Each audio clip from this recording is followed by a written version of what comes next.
അത്തായിക്ക് അവരെ വിളിച്ച് കാല് പിടിച്ച് പറഞ്ഞു. എൻ്റെ അത്ത ഇങ്ങനെ സഹിയിട്ട് ഇങ്ങനെ പറയുന്നതുകൊണ്ട് അവൾ പോയി ചാവട്ടെ. ഇതൊക്കെ കേൾക്കുന്ന എൻ്റെ മാനസികാവസ്ഥകൾ ആർക്കും ഊഹിക്കാൻ പറ്റില്ല. എനിക്കിപ്പോഴും മനസ്സിലാവാത്തത് ഞാൻ എന്താണ് ചെയ്തതെന്നുള്ളതാണ്. ഞാൻ ആരുടെ ആശ്വാസം തേടും? എനിക്ക് ആരും ആശ്വാസം തേടാനില്ല. എനിക്ക് എൻ്റെ അത്താടെ ഈ വോയിസും കൂടെ വിട്ടു തരുമ്പോൾ എൻ്റെ മാനസികാവസ്ഥ നിങ്ങൾ ചിന്തിക്കണം. എനിക്കൊരു മനുഷ്യന് വിശ്വാസമില്ലാതെ പഴയ ഞാനേ അല്ലാതെ എന്നെ അങ്ങ് എന്താ പറയുക, എന്നെ ഇതാക്കി കളഞ്ഞ് നമ്മളെ ഇവർ വലിച്ചേറാൻ ഇട്ട് കൊടുത്തു എന്നുള്ളതാണ്. ഇത്രയ്ക്കൊന്നും ഞാൻ ചെയ്തിട്ടില്ല ബ്രോ. ജാസ്മിന് ശരിക്കും ബിഗ് ബോസിൽ ഏറ്റവും കൂടുതൽ വെറുപ്പ് നേരിടേണ്ടി വന്നത് ഈ തേർഡ് പേഴ്സൺ എന്ന് പറയുന്ന ആളുമായിട്ടുള്ളൊരു റിലേഷൻ ഇവിടെ പറഞ്ഞു വെച്ചു എന്നുള്ളത് കൊണ്ടാണ്. ഇല്ലെങ്കിൽ കല്യാണം നിശ്ചയിച്ച് വെച്ചിരിക്കുന്ന ഒരു പെൺകുട്ടിയാണ്. ആ പെൺകുട്ടി ഇന്നതൊക്കെ ചെയ്യാൻ പാടില്ല എന്ന് പറയുന്ന സമൂഹത്തിൻ്റെ ഒരു കാഴ്ചപ്പാടുണ്ട്. ആ കാഴ്ചപ്പാടാണ് ശരിക്കും ജാസ്മിന് ബുദ്ധിമുട്ടായിട്ട് വന്നത്. ഇപ്പോൾ ആ റിലേഷൻ്റെ അവസ്ഥ എന്താണ്? ശരിക്കും നിങ്ങൾ കല്യാണം കഴിക്കേണ്ടതെന്ന് വെച്ചിട്ടുണ്ടോ? ആ കാഴ്ചപ്പാടിൽ തെറ്റൊന്നുമില്ല. ഇപ്പം കല്യാണം നിശ്ചയിച്ച് വെച്ചിരിക്കുന്ന ഒരു പെൺകുട്ടി വേറൊരു പയ്യനുമായിട്ട് റിലേഷൻഷിപ്പ് എന്ന് പറയുമ്പോൾ അത് തെറ്റ് തന്നെയാണ്. അല്ലെങ്കിൽ റിലേഷൻഷിപ്പ് എന്നല്ല കേട്ടോ, ഒരു പയ്യനോട് ഇഷ്ടം തോന്നുന്നു, അതിന് ക്ലാരിറ്റി ഇല്ല എന്ന് പറയുന്നത് തെറ്റ് തന്നെയാണ്. ആ തെറ്റ് ഞാൻ അക്സെപ്റ്റ് ചെയ്യുന്നുണ്ട്. എൻ്റെ ഭാഗത്തു നിന്നൊരു തെറ്റുണ്ട്. പിന്നെ ഒരു തെറ്റെന്ന് പറഞ്ഞാൽ നിശ്ചയം ഒന്നും കഴിഞ്ഞിട്ടില്ല, മീൻസ് എൻഗേജ്മെന്റ് കഴിഞ്ഞിട്ടില്ല കേട്ടോ. എൻഗേജ്മെന്റ് എന്ന് പറയുന്ന സാധനമില്ല. പെണ്ണ് കാണലിന് വന്നിരുന്നു, നമ്മളൊരു വാക്ക് പറഞ്ഞിട്ടുണ്ടായിരുന്നു, ബിഗ് ബോസ് കഴിയുമ്പോൾ നമുക്ക് ഏതാന്ന് വെച്ചാൽ നമുക്കൊരു ഡേറ്റ് നോക്കി ഫിക്സ് ചെയ്യാം എന്നുള്ളത്. അല്ലാതെ ഒരു നിശ്ചയമോ ഒരു മോതിരം മാറൽ ചടങ്ങോ അങ്ങനെയൊന്നും കഴിഞ്ഞിട്ടൊന്നുമില്ല. എൻഗേജ്മെന്റ് കഴിഞ്ഞിട്ടില്ല. പിന്നെ നമ്മളത് പറഞ്ഞു വെച്ചിരുന്ന ഒരു പയ്യൻ ഇരിക്കെ തന്നെ നമുക്കൊരു ഷോയിൽ പോകുമ്പോൾ ഒരു പയ്യനോട് ഒരു ഇഷ്ടം തോന്നുന്നു എന്ന് പറയുന്നത് തെറ്റാണ്.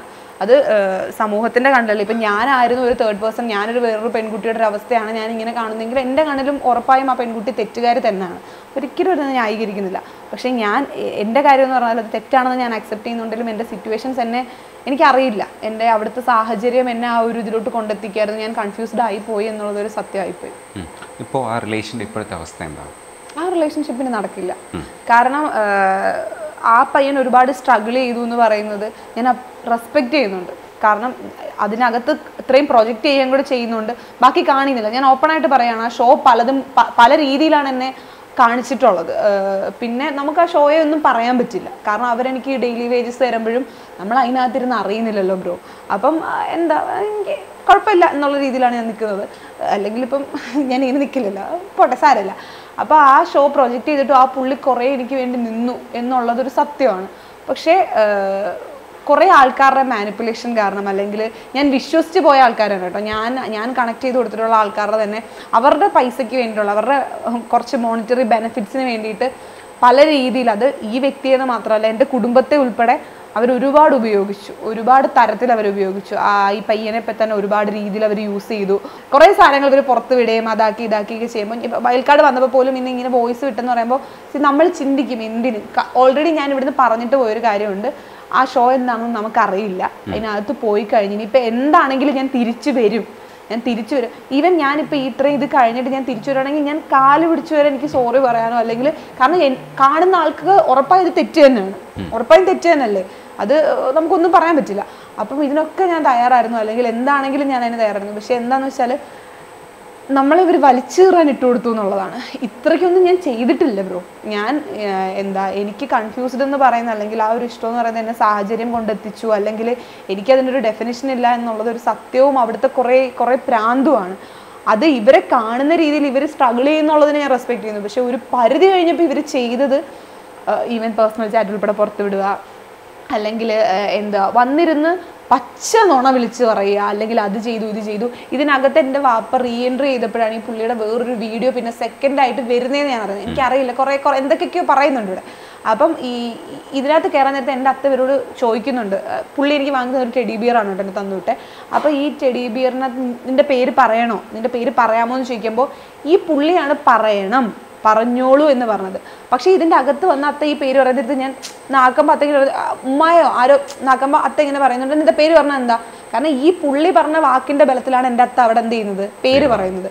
ഈ പേര് പറഞ്ഞ് പുള്ളിക്ക് വീണ്ടും ഒരു സൈബർ അറ്റാക്ക് അല്ലെങ്കിൽ ഒരു സൈബർ ബുള്ളിങ് അല്ലെങ്കിൽ ആരെങ്കിലും എന്തെങ്കിലും പറയുമെന്ന് വിചാരിച്ച് പുള്ളി അത് മൊത്തത്തിൽ തിരുത്തി പറഞ്ഞു. ഞാൻ അങ്ങനെ പറഞ്ഞിട്ടില്ല, എൻ്റെ പേര് പിന്നെയും വലിച്ചഴിച്ചു. ഞാൻ ആദ്യം പോകുന്ന നേരത്ത് ഗബ്രിയോട് ഇതേപോലെ ഇങ്ങനെ പുള്ളിയുടെ കാര്യം പറയാൻ നേരത്ത് പുള്ളി ഇങ്ങനെ പറയുന്നുണ്ടായിരുന്നു, ഇവിടെ പറഞ്ഞൊരു കാര്യമാണ്, എന്തിനാണ് ആ കൊച്ചെൻ്റെ പേര് അവിടെ പറഞ്ഞത്, പറയാതിരുന്നാൽ പോരായിരുന്നു. ഈ പുള്ളി തന്നെ എൻ്റെയും പുള്ളിയുടെ ഒരു ഫോട്ടോ ഫ്രെയിം ചെയ്ത് എനിക്ക് ബിഗ് ബോസിൽ കൊണ്ടുപോകാൻ തന്നിട്ടുണ്ടായിരുന്നു. ഞാനത് കൊണ്ടുപോകാതിരുന്നതാണ്. എന്തിനാണെന്നാ പിന്നെ അത് ചെയ്തത്? അപ്പോഴും ഈ പുള്ളി എന്നുള്ളത് റിവീൽ ആവുകയെന്നല്ലേ, വിത്ത് ഫോട്ടോ റിവീൽ ആവുകയെന്നല്ലേ. പുള്ളി വരുന്നുണ്ട്, പുള്ളിക്ക് കുറേ സൈബർ ബുള്ളിങ്, പുള്ളിക്ക് അല്ലെങ്കിൽ കുറേ അറ്റാക്ക് വരുന്നുണ്ട്, പുള്ളി അതുകൊണ്ടാണ് പ്രതികരിച്ചത്. നമുക്ക് കൂടിപ്പോയാൽ ഇപ്പോൾ ഈ പുള്ളിയുടെ പേര് അവിടെ ചേഞ്ച് ചെയ്താൽ ഒരു കുഴപ്പമില്ല എന്നുള്ളൊരു പേര് ഞാൻ അവിടെ പറയാണ്. ഈ പുള്ളി ആരാന്ന് ആൾക്കാർക്ക് അറിയില്ല, അത്രേ എന്താണ് ഏതാണെന്ന് അറിയില്ല. പുള്ളി ഇവിടെ കൊണ്ടുവന്ന് ഈ ഒരു സാധനം റിയാക്ട് ചെയ്തുകൊണ്ടാണ് ഇത്രയും ഇതായിട്ട് ഈ സാധനം എന്ത് ചെയ്തത്, കത്തിയത്. പുള്ളിക്ക് സ്കിപ്പ് ചെയ്യാം, അല്ലെങ്കിൽ എന്തെങ്കിലും ഇതിനകത്ത് കാണും, എന്താണ് ഏതാണെന്നൊന്ന് അറിയാൻ വേണ്ടിയിട്ട് കുറേ പുള്ളിക്ക് ശ്രമിക്കാം. ഒന്നും വേണ്ട, 3 മാസം കഴിയുമ്പോൾ എനിക്കാണ് അവിടെ 1.5 വർഷം, ഈ പുറത്ത് നിന്ന് കാണുന്നവർക്ക് 3 മാസം തന്നെയല്ലേ, അവിടെ കിടന്ന് അനുഭവിക്കുന്നത് നമ്മളല്ലേ. അപ്പം ഞാനിവിടെ തിരിച്ചു വരുന്നവരൊന്ന് വെയിറ്റ് ചെയ്യാം. ഞാൻ മരിച്ചില്ലെങ്കിൽ ഉറപ്പായി ഇവരുടെയൊക്കെ അടുത്ത്, ഇപ്പം ഞാൻ എൻ്റെ വീട്ടുകാരുടെ അടുത്തും അല്ലെങ്കിൽ എനിക്ക് പ്രിയപ്പെട്ടവരത്തും അല്ലാതെ ഞാൻ എവിടെ പോകാൻ, എനിക്ക് എവിടെയും പോകാൻ വേറെ ഇല്ല. അപ്പം ഞാൻ ഇവരുടെ അടുത്ത് വരുന്നവർക്ക് ഒന്ന് ക്ഷമിക്കാം. പക്ഷേ എന്നെ കുറേ പൈസയ്ക്ക് വേണ്ടിയിട്ട് അല്ലെങ്കിൽ ചെയ്യാത്തതും ഇല്ലാത്തതും പൊല്ലാത്തതും പറഞ്ഞ് പേഴ്സണൽ ചാറ്റ് ഉൾപ്പെടെ എല്ലാം പുറത്ത് വിട്ട ഒരാളെ എന്തിന് ഞാനിനി സംസാരിക്കാൻ പോലും ഉള്ള ഇതില്ല. അത് പുറത്തിറങ്ങിയതിന് ശേഷമാണല്ലോ ജാസ്മിൻ അങ്ങനെ ഒരു തീരുമാനം എടുക്കണേ. പുറത്തിറങ്ങിയതിന് ശേഷം അകത്ത് വെച്ചിട്ട് ലാസ്റ്റ് എന്നോട് പൂജ ഇങ്ങനെ വന്നിട്ട് ആരെ വിളിക്കുന്നു എന്ന്, അല്ലെ ആരെയാ നീ ഇവിടുന്ന് ഇറങ്ങിയാൽ വിളിക്കുന്നത്, ഞാൻ എൻ്റെ വീട്ടുകാരെയും ഇന്ന പറയുന്ന വ്യക്തിയാണ് വിളിക്കുന്നതെന്ന് ഞാൻ പറഞ്ഞു. ഞാൻ ഇപ്പം എന്താണ് ആ വ്യക്തിയുടെ പേര് പോലും പറയാത്തതെന്ന് പറഞ്ഞാൽ അതിന് പോലും എനിക്ക് ഇല്ല എന്ന് പറഞ്ഞാൽ ഞാൻ എപ്പോഴാണ് അതിൻ്റെ റിയൽ പിക്ചർ മനസ്സിലാക്കുന്നത്? എപ്പോഴാണ് ഞാൻ പുറത്തിറങ്ങിയതിന് ശേഷം അകത്ത് വെച്ചിട്ട് എനിക്ക് ഗബ്രി ഇങ്ങനെ കുറച്ച്, ഇപ്പം നേരത്തെ പറഞ്ഞിട്ടില്ലായിരുന്നു ഗബ്രി എന്നെ വന്ന് പാട്ട് പാടി ആശ്വസിപ്പിച്ചു എന്നൊക്കെ. അപ്പം ഇവ ഇങ്ങനെ എൻ്റെ അടുത്ത് ചെറിയ ചെറിയ ഹിൻഡ് ഇരുന്നുണ്ട്. അവിടെ ചെറിയ ഹിൻഡ് ചെയ്യുന്നത് ഇപ്പോൾ പുറത്തു നിന്ന് കാണുന്നത്, ഈവൻ റസ്മിൻ ഉൾപ്പെടെ പലർക്കും ഒരുപാട് പേര് ഈവൻ എല്ലാവരും പറയുന്നുണ്ട് എന്തിനാണ് ആ പയ്യൻ അത് ചെയ്തത്, ആ പയ്യൻ ആ കൊച്ചിനെ തകർക്കുമല്ലായിരുന്നു ചെയ്തത്, കൊച്ചിനെ വിഷമിപ്പിക്കുകയല്ലായിരുന്നു ചെയ്തതെന്ന്. അവിടെ ഗബ്രി ആയാലും ഗബ്രിയുടെ ആ ഒരു മൈൻഡ് സെറ്റ് എനിക്കുള്ളൂ.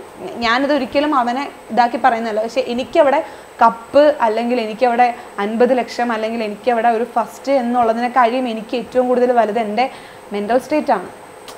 ഞാനിത് പെട്ടെന്ന് പുറത്തിറങ്ങാൻ സഡനായിട്ട് അറിയുവാണെങ്കിൽ എൻ്റെ അവസ്ഥ എന്തെന്ന് എനിക്ക് പറയാൻ പറ്റില്ല. അവിടെ നിന്ന് ഞാൻ കുറേ കാര്യങ്ങൾ ഉള്ളിലോട്ട് ഞാൻ എടുക്കാൻ തുടങ്ങി. ഞാൻ പുറത്ത് കുറേ സൈബർ ബുള്ളിങ് പ്രതീക്ഷിച്ച ഒരാളാണ്. പക്ഷെ അതെൻ്റെ പ്രിയപ്പെട്ടവരെന്നെ ഇങ്ങനെ ചതിക്കുമെന്നുള്ള രീതിയിലല്ല.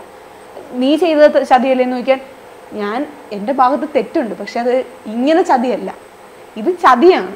ഇത് ഒരു മനുഷ്യനെ ഓപ്പൺ ആയിട്ട് പറയുകയാണെങ്കിൽ എൻ്റെ ജീവിതം തന്നെ ഇല്ലാതാക്കുന്ന രീതിയിലാണ് ഒരു 5-6 പേര് നിന്ന് ചെയ്തത്. അത് ഏറ്റവും പ്രിയപ്പെട്ടവരാണ് എന്നുള്ളതാണ് എന്നെ ഏറ്റവും വിഷമിപ്പിച്ചൊരു കാര്യം.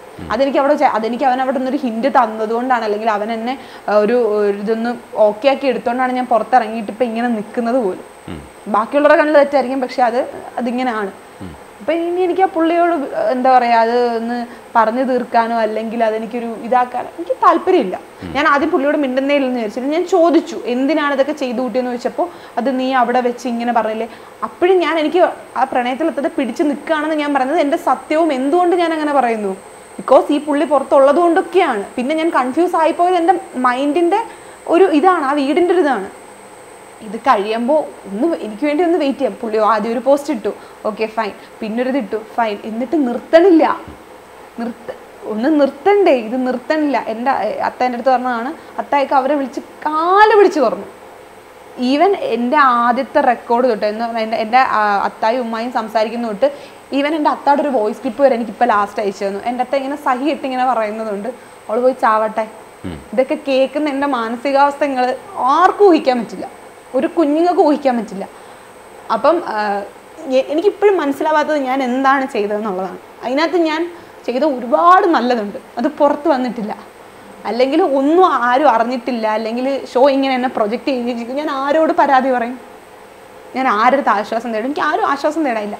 അപ്പോൾ എനിക്ക് ആകെ എന്താണ് എൻ്റെ അത്തായും ഉമ്മായും എനിക്കുണ്ട് എന്നുള്ള രീതിയിൽ ഞാൻ നിൽക്കുമ്പോൾ ഈവൻ വീണ്ടും പുള്ളി ഞാനിങ്ങനെ പറയുന്നുണ്ട് എൻ്റെ അത്തായും ഉമ്മായും എനിക്കുണ്ടെന്ന് പറയുമ്പോൾ ഇപ്പോൾ ലാസ്റ്റാണ് കേട്ടോ, എനിക്ക് എൻ്റെ അത്താടെ ഈ വോയിസും കൂടെ വിട്ടു തരുമ്പോൾ എൻ്റെ മാനസികാവസ്ഥ നിങ്ങൾ ചിന്തിക്കണം. എനിക്കൊരു മനുഷ്യന് വിശ്വാസം ഇല്ലാതെ പഴയ ഞാനേ അല്ലാതെ എന്നെ അങ്ങ് എന്താ പറയുക എന്നെ ഇതാക്കി കളഞ്ഞ് ഈ പറയുന്ന വ്യക്തിയോട് ഒരു ഹായ് ബായ് ബന്ധം പോലും പുലർത്താനുള്ളതില്ല.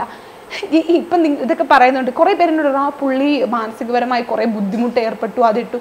റെസ്പെക്റ്റ് ചെയ്യാണ്, പക്ഷേ എന്നെ റെസ്പെക്റ്റ് ചെയ്യാൻ പറ്റാത്തൊരു ഘടകമൊക്കെ മരുന്നെന്ന് പറയുമ്പോൾ ഒരാഴ്ചയ്ക്ക് മുൻപ് ഞാൻ ഇറങ്ങിയതിന് ശേഷം ഞാൻ ഈ പുള്ളിയുടെ ഒരു വാട്സപ്പ് സ്റ്റാറ്റസ് കണ്ടാണ്. പുള്ളി ഒരു BGM ഒക്കെ ഇട്ടിട്ട് കണ്ണാടിയുടെ മുമ്പിൽ നിന്നൊരു വീഡിയോ എടുക്കുകയാണ്. 3 മാസം കൊണ്ട് എനിക്ക് വന്ന ഡാർക്ക് സർക്കിൾസ്. ഇതൊക്കെ ചെയ്യാനുള്ളൊരു മനസ്സെങ്കിലും അവർക്ക് വരുന്നില്ലേ?